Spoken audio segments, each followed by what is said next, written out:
Estudio bíblico, familia, iglesia y misión. Bien, vamos con la séptima joya y quedan varias joyas más todavía. La joya de la empatía. Ponerse en el lugar del otro, aunque ya en la previa, ¿cierto?, conversamos qué podría significar o no significar ponernos en el lugar del otro. Pero ponernos en el lugar del otro para amar como Cristo ama. Todo lo que practicamos y todas las joyas que hemos revisado, todas son reflejos del carácter de Cristo. Y nosotros somos una imagen de Cristo. Somos cristianos, imitadores de Cristo. Fuimos creados a imagen y semejanza de Dios, no en el físico, ¿cierto?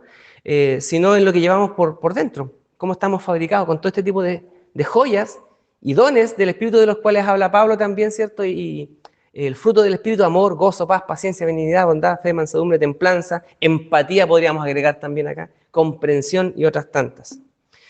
Romanos capítulo 12, versículo 15, si queremos tener un versículo de base, tal vez podríamos usar este. Romanos capítulo 12, versículo 15.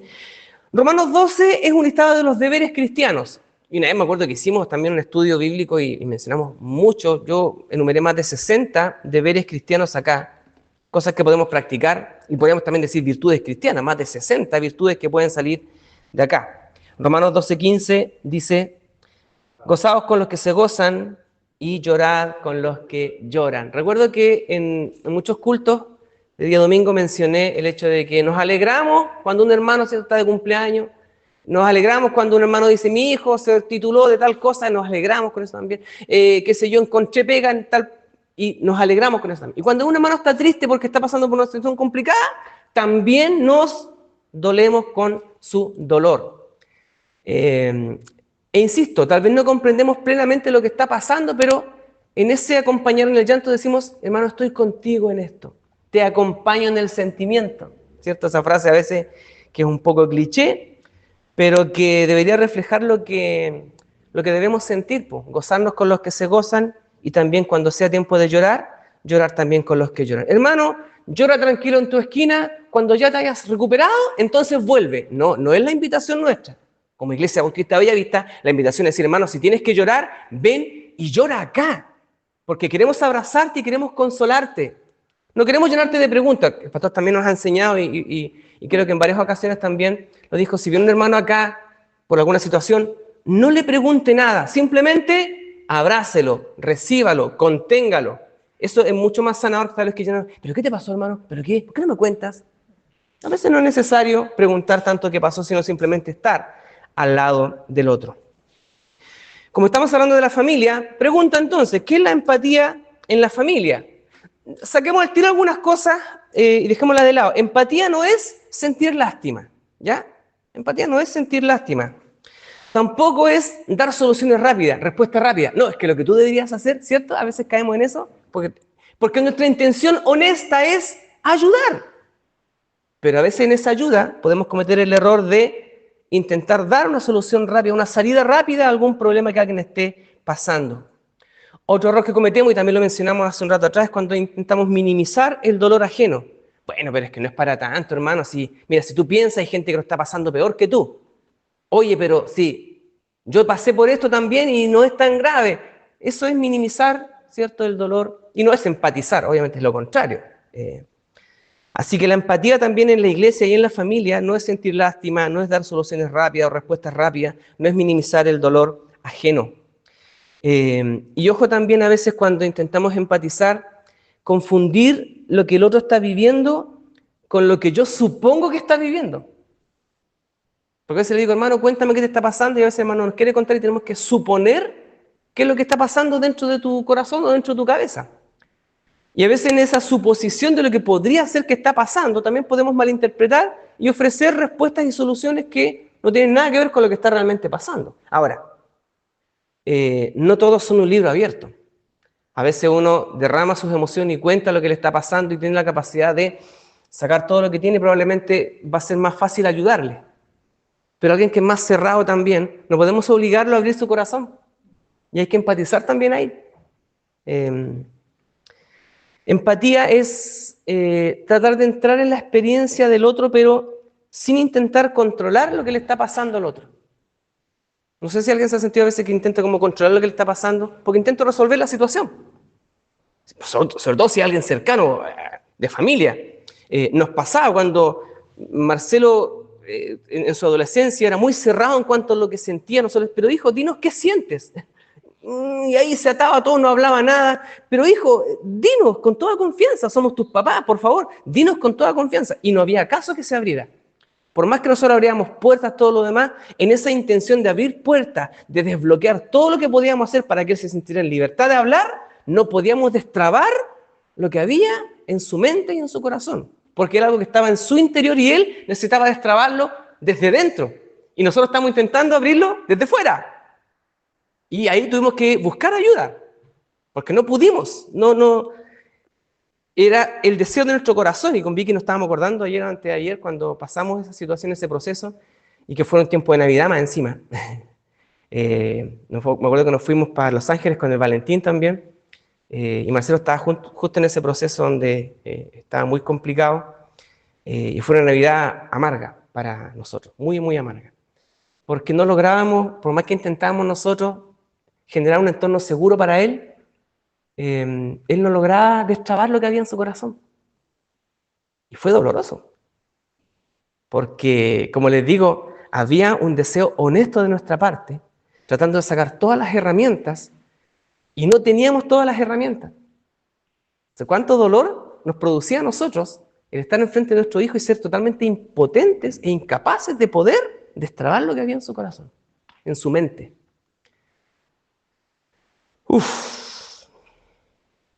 Empatía es entrar en la experiencia del otro, pero sin intentar controlarla. Y en nuestra desesperación nosotros queríamos controlarlo.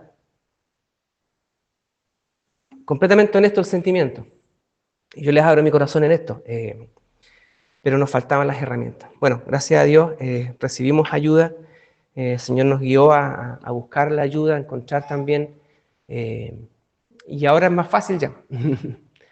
Él pudo destrabar muchas cosas también y abrir su corazón y hablar con honestidad. Una honestidad brutal a veces, pero estamos contentos por lo que pudo lograr. Y obviamente hay muchas otras cosas más que puede que pasen en el futuro, y también conmigo, con Vicky, con él.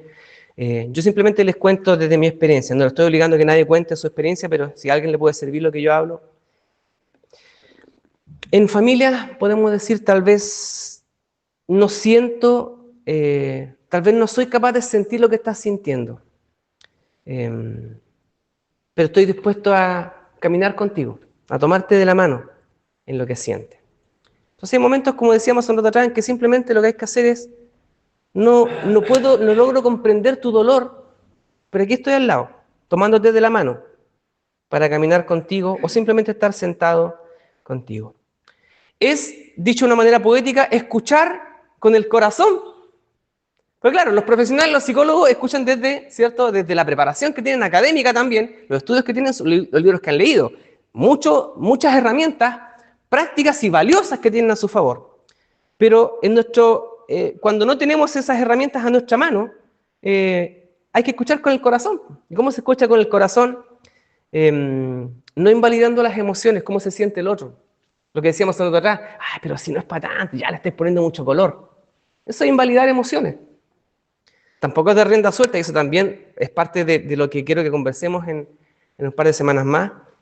Tampoco es dar rienda suelta y validar simplemente todo lo que estés sintiendo y echémosle para adelante nomás, sino que también en ciertos momentos poner también barreras de contención y control. No es simplemente decir, no, mira, sabéis que sea un espíritu libre, y también hay ciertas cosas que hay que poner límites. Lo que yo les comentaba hace un rato atrás, que le dije a un colega una vez, que me decía, Juan Pablo, déjame llorar porque estoy mal, me siento mal y necesito desahogarme. No trates de controlar mis emociones.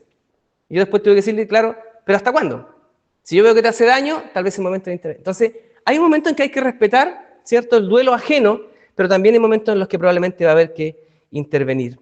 Escuchar con el corazón, no invalidar las emociones, lo que el otro está sintiendo. Acompañar sin juzgar. Sostener la mano, y a veces puede que tengamos un consejo súper bueno, pero tal vez no es el momento. Tal vez cuando ya haya pasado un poco el llanto, y cuando haya pasado un poco tal vez el dolor, y podamos sentarnos a conversar, tal vez decir, mira, yo te quería decir esto el otro día y ahora que estamos más calmados, tal vez es el momento adecuado. Y a veces cuando somos un torbellino de emociones, puede que no escuchemos nada de lo que nos están diciendo al lado. Y cuando ya estamos más calmados, ¿cierto? Hay personas con las que he hablado de repente que cuando han estado en situaciones de duelo y de trauma, no se acuerdan de nada de lo que uno les dijo. Como que tienen bloqueadas esas horas, esos momentos. Y después ya, entonces probablemente mucho de lo que digamos en ese momento no recuerden nada, pero probablemente sí van a acordar quién me tomó la mano. Hay mucha gente que se acuerda en esos momentos de dolor, quiénes fueron los que vinieron al velorio. Se acuerdan de las caritas. Eso es súper importante también. La empatía, a veces logramos empatizar para resolver un problema de la otra persona, pero la empatía no tiene tanto que ver con eliminar el problema de la otra persona, pero tal vez sí tiene que ver con eliminar lo solo que se pueda sentir esa persona caminando. ¿Me entiende? Tal vez en este momento no tengo la solución. Lo único que tengo son mis manos para tomar las tuyas, hermano, hermana. Es lo único que tengo en este momento para ofrecer. Y en muchos casos, en la mayoría de los casos, probablemente sea más que suficiente con esas manos. No elimina el problema, pero sí elimina la soledad. Por otro lado, la empatía es un reflejo del carácter de Dios. Somos imitadores de Cristo. Y el Señor no es indiferente al dolor humano.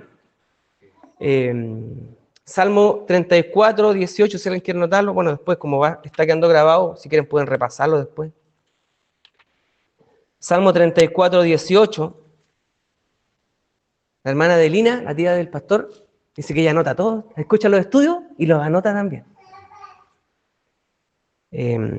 Salmo 34, 18 dice, cercano está Jehová a los quebrantados de corazón. Somos como Cristo, somos un reflejo del carácter de Dios cuando acompañamos a los que están quebrantados de corazón, a los que están tristes. Como dice Salomón, es sabio estar en la casa del luto, porque ahí se reflexiona de las cosas, se hace una pausa en la vida, se toma un tiempo para pensar en lo que probablemente es realmente importante. En tiempos de fiesta, de jarana, ¿cierto? De todo lo pasamos bien, no nos vamos a estar acordando de los problemas.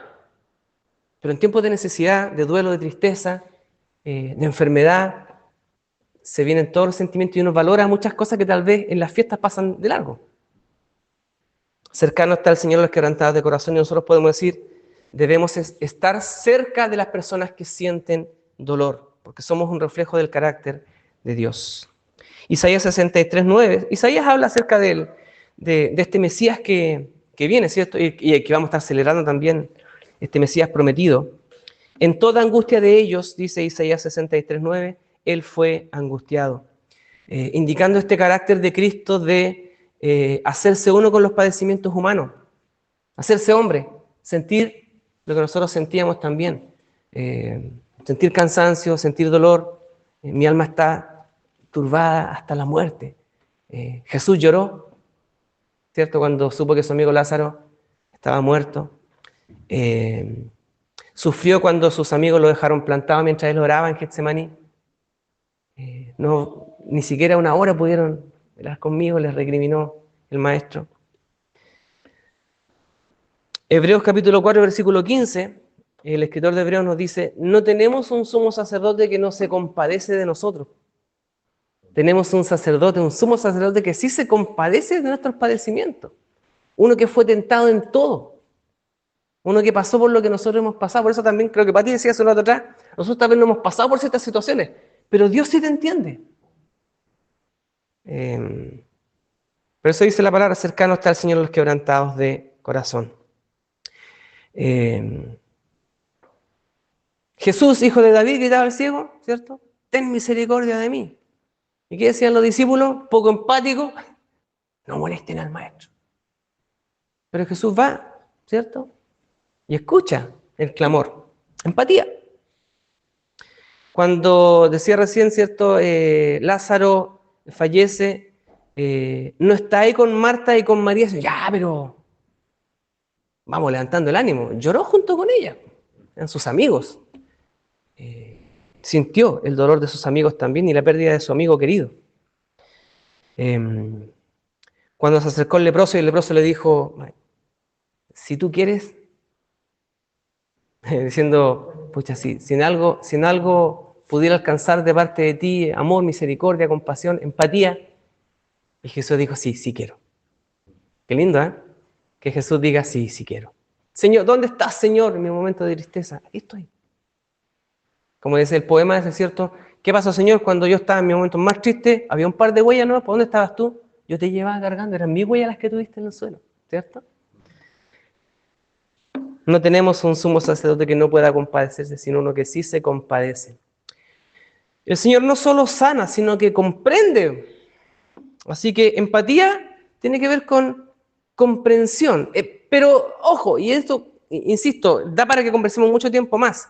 ¿Qué tanto comprendemos? ¿Es tan necesario comprender a cabalidad lo que el otro está sintiendo para poder empatizar? No. Puede que no entienda completamente lo que estás pasando. No estoy en tus zapatos, por más que me esfuerce, no logro estar en tus zapatos. Lo único que puedo hacer es estar aquí contigo. Compadre, amigo, hermano, hermana, hijo, mamá. Lo único que necesito es eso, que estén al lado ahí. Nosotros también decíamos al hijo, mira hijo, no sabemos lo que está pasando por tu cabeza. Lo único que podemos decirte es que estamos aquí nomás. Recuerdo 1 de la mañana, 2 de la mañana, sentado en el pasillo ahí de la casa arriba, los tres llorando a moco tendido, abriendo el corazón y botando todo lo que teníamos adentro. Fueron unas catarsis bien tremendas y violentas. Violentas en el sentido emocional. Violentas no en el mal sentido. Es cuando te sacuden emocionalmente. ¿Me entiendes? Esto creo que todos han pasado, me imagino, a esta altura del partido de la vida. Hemos pasado por terremotos emocionales que nos han sacudido. Nosotros fuimos sacudidos como familia también. Pero tal vez no como han sido sacudidas otras familias. Podemos empatizar en algunas cosas. Por eso que sé que está pasando alguna familia, está pasando por alguna tormenta. Yo podría decir, entiendo por la que estás pasando. No sé. Yo te puedo contar lo que yo pasé. Puede que no se acerque a lo que tú estás pasando, pero sí te puedo asegurar que hay luz al final del túnel. Hay ayuda, está la mano del Señor ahí para sostenernos. Desde eso puedo hablar. Así que no estoy intentando empatar, para cambiar la palabra, no estoy intentando empatar, ¿cierto? Igualarme contigo en lo que estás pasando, en lo que estás sufriendo o sintiendo. Simplemente decir, hermano, amigo, mamá, papá, mijito, mijita, hay luz al final del túnel. No solo sanar, sino comprender. ¿Por qué la empatía es tan importante en la familia? Porque en la familia es el primer lugar donde aprendemos estas cosas. Es la familia donde deberíamos aprender la empatía antes que fuera. Terrible sería que en nuestras casas no tuviéramos o no nos sintiéramos comprendidos. Pero ¿cuántos, tal vez jóvenes, o esposos, o esposas, madres, padres, sienten que en su propia casa no son comprendidos? Tal vez no se ha aprendido a ser empático. Tal vez en la familia se ha practicado siempre la negación de los dolores, de los sentimientos, o la negación de los problemas. Y les aseguro que hay personas así, y hay familias así, que intentan resolver los problemas, ¿de qué manera? Negando todos los problemas. Aquí no pasa nada, está todo sano, está todo resuelto. Entonces la gente que tiene un problema en la familia no quiere abrir su corazón porque dice, si mi papá, mi mamá dice que está todo ok, yo estoy atonillando al revés. Y muchas personas generan esos bloqueos en sus propias familias, en sus propias casas. Bloquean lo que está pasando. Aquí está todo bien. Y yendo un poco más lejos, probablemente muchas, no en nuestras familias, obviamente, familias, pero muchas familias cristianas, por el hecho de mantener un estándar espiritual, siento que nuestra familia no puede estar mal, porque somos hijos de Dios, somos hijos del Rey. ¿Estamos de acuerdo, cierto? Sí, obvio, somos hijos del Rey. No podemos estar mal. Tenemos que estar bien. Y cuando los niños crecen en ese ambiente, no, pues soy hijo de Dios, pues no puedo sentirme mal. Y eso pasa. Eso pasa. No puede estar triste un corazón que alaba a Cristo. Y yo he estado triste, entonces a veces cuando he estado triste digo, entonces Señor, ¿no te amo? ¿No tengo fe? A veces también la empatía o la falta de empatía tiene que ver con que hay gente que se ha sentido que tal vez mi fe no es suficiente. Cuando a veces decimos, hermanos, que tal vez, en ese intento de empatizar decimos, hermanos, que tal vez a usted le falta fe. No sé si a alguien le han dicho eso alguna vez. Y no sé cómo se han sentido cuando le han dicho que le falta fe. Y la familia también es un espacio donde las emociones no deberían ser ridiculizadas. Tal vez en las familias más antiguas probablemente, ¿cierto? Dicen que como dice el himno, dicen que los hombres no deben llorar. Y tal vez se nos enseñó que ciertas emociones que nos estaban vetadas o vedadas, ya sea por ser hombres, o por ser cristianos, por ser el papá, ¿cierto? No puedo mostrar debilidad delante de los míos porque soy el papá, se espera que yo sea el firme. Y la familia es la mina, no la mina, no, esa mina no. Es la mina donde se extraen todos estos minerales fantásticos, estos diamantes, estas joyas. Y la empatía debe aprenderse en familia. Es ahí donde debería aparecer la empatía, donde deberíamos aprender de la empatía. Y probablemente muchos de nosotros aprendimos empatía ya de adultos. Y no digo porque no hubiera habido una buena intención, insisto, de parte de nuestros padres. Yo no dudo que mis padres me amaban, pero probablemente no existían las herramientas para sentarse a conversar de estas cosas. Pero hoy día sí tenemos los espacios, pues. Hoy día los cabros chicos se sientan en la mesa y hablan con los adultos. Entonces, también hablemos de estos temas, que sean para ellos natural, hablar de estas cosas, hablar de sus sentimientos, que sea natural para ellos, que sea parte de su crianza. Sin empatía, una familia sin empatía, los miembros de esa familia aprenden a estar siempre callados y en el silencio crecen un montón de emociones negativas. Hay silencios que son saludables, pero otros silencios que son dañinos, donde las cosas se silencian, se acallan, el resentimiento crece y se genera distancia emocional. Igualito, ¿no será mejor callar que hablar? En algunos casos sí, no siempre. Cuando me acuerdo que hablábamos acerca de la escucha y también antes de los estudios del joyero familiar, hablamos también en un momento de cuando hay momento para hablar y momento para callar. Y a veces hay que callar por sanidad, pero también a veces, ¿cierto? Cuando uno calla demasiado y no dice las cosas, es que tú nunca me dijiste. Es que yo no quería echar a perder la fiesta, ¿cierto? Yo no quería embarrar, pero claro, hay cosas que necesitan ser habladas y conversadas. ¿Qué nos va a dar el momento exacto para hablar? Yo no puedo decirle. Por eso que en la práctica, en el ejercicio en familia, puede que cometamos errores, puede que a veces guardemos silencio cuando no hay que hacerlo, pero echando a perder se aprende. La idea es que en nuestra familia puede que la echemos a perder, pero echemos a perderlo ahí y busquemos la solución entre todos. Porque así vamos a aprender, las familias no somos perfectas. Vamos aprendiendo a porrazos, a errores, ensayo y error. Por eso, ¿nos vamos a equivocar en nuestra familia? Si no hemos equivocado, yo les he reconocido delante de ustedes varias cosas en las cuales me he equivocado. Y hay algunas cosas que no se las voy a contar. Pero otras cosas que sí se las voy a contar por un tema de sanidad mía y también para abrir mi corazón delante de ustedes que a mí me hace bien. Pero claro, seguimos aprendiendo. Así que, y creo que esa es la intención, hermanos, con estos estudios, esa es la intención. No declarar que somos familias perfectas, estamos familias que estamos siendo aún formadas y Dios nos está perfeccionando día a día en este laboratorio que son nuestras propias familias. Y gracias a Dios, porque si la embarro en mi familia, voy a tener la comprensión para ser perdonado y ser levantado y ser restaurado. Así que en eso estoy tranquilo. Si me voy a equivocar, prefiero equivocarme ahí en la familia. Lamentablemente no siempre ese entorno o esa comprensión se encuentra en la familia. Cuando hay empatía se abre el corazón, sin temor a ser juzgado. Se fortalecen las confianzas y se sana lo que no se puede arreglar. Hay cosas que definitivamente tal vez no se van a resolver. En nuestras familias tal vez hay cosas que, por más que nos esforcemos, probablemente nunca se van a lograr destrabar. Y a veces vamos a tener que vivir con ese lastre.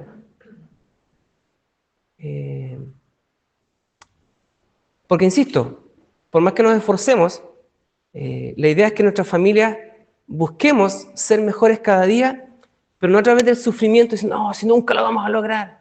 Claro, probablemente nunca vamos a llegar a ser familias perfectas, pero sí tal vez un poco mejor que lo que éramos el año pasado, o hace 5 o 10 años atrás, ¿cierto? Creo que así sea. No que vayamos empeorando nuestras relaciones, sino mejorando. Pasito a pasito, como dice el himno, suave, suavecito, la idea es que vamos también creciendo y avanzando. En la familia y en la iglesia, empatizar, lo dije hace un rato atrás, no es aprobar. todo está bien. No, no, no. Empatizar no tiene que ver con aprobar todo. Es comprender, porque a veces empatizar es, mira, entiendo tus sentimientos, aunque no estoy de acuerdo con lo que estás, con lo que declaras, con lo que dices, con lo que haces, no estoy de acuerdo. Puedo entender probablemente que hay situaciones que te han llevado a hablar de esta manera, a comportarte de esta manera, a reaccionar de esta manera. Puede que entienda que hay situaciones que pasan así. No estoy aprobando lo que estás haciendo, porque aún me parece que lo que haces, que lo que dices en esta u otra ocasión es incorrecto, ¿cierto? No sé si alguien lo ha dicho en algún momento. Mira, ¿sabes qué? Creo que lo que estás diciendo en este momento no, o cómo estás comportándote no es correcto. Quiero tratar de entenderte, pero mi comprensión no tiene que ver con que yo esté avalando todo lo que estás haciendo. También lo dijimos hace tiempo atrás con respecto a otras cosas, con respecto al perdón también, ¿cierto? Son capaces de perdonar, pero cuando ya el daño es suficiente decimos, ¿sabes qué? Te perdono, te amo, te respeto, pero siento que tenemos que poner algunos límites. La empatía también entonces no es aprobarlo todo y seguirnos echando encima más daño, sino también tiene que ver con comprender y corregir lo que haya que corregir. Lo que decíamos para terminar con estos ejemplos, que ustedes lo dijeron de varias maneras también. Oh, estoy hasta aquí, estoy colapsado con la pega, fin de año, terrible. Ay, pero hay gente que está peor que tú. Eso no es un buen ejercicio. Es mejor decir, pucha, que lata que sea así fin de año, pero vamos que queda poco. Tratar de buscar las palabras más adecuadas, pero no minimizar lo que el otro está sintiendo, ¿cierto? Que el otro diga, como digo, oh, estoy reventado. Ya, entonces el otro diga, ya, pero si no es para tanto tampoco. Es como que están minimizando lo que estoy sintiendo. No es ser empático. Eso. Jesús fue empático, pero tampoco dejó pasar las cosas. Comprendió cuando había que comprender, pero también llamó la atención de sus discípulos cuando había que hacerlo, ¿cierto? Lo podemos ver, si usted, no lo voy a dar ejemplo acá, pero tiene en los evangelios cuando tuvo que corregir, cuando tuvo que ser comprensivo con sus discípulos y también cuando los tuvo que corregir, con firmeza, con dureza, ¿cierto? Había comprensión, había pasión, había amor en su trato, claro que sí, pero eso no era un aval para que ellos hicieran todo lo que se les ocurría. Cuando cometieron errores, Jesús también los corrigió, los llamó al orden, los llamó a que reaccionaran de alguna manera. Empatía es comprensión, es estar al lado, a veces no diciendo las palabras que quisiéramos decir, sino también a veces guardando silencio. Hay muchas maneras de ser empático y Dios nos ayude a que usted pueda encontrar la mejor manera de ser empático, principalmente con nuestros seres queridos. Porque eso también se va a permear para la iglesia, para la comunidad, para cuando estamos en la pega. Son cosas que practicamos también en el trabajo, principalmente en la familia, pero también, ¿cierto?, con la iglesia y con la gente con la que compartimos en la comunidad, en el trabajo, en el colegio, donde sea que hayamos sido llamados. Amén. Solamente hasta aquí por hoy.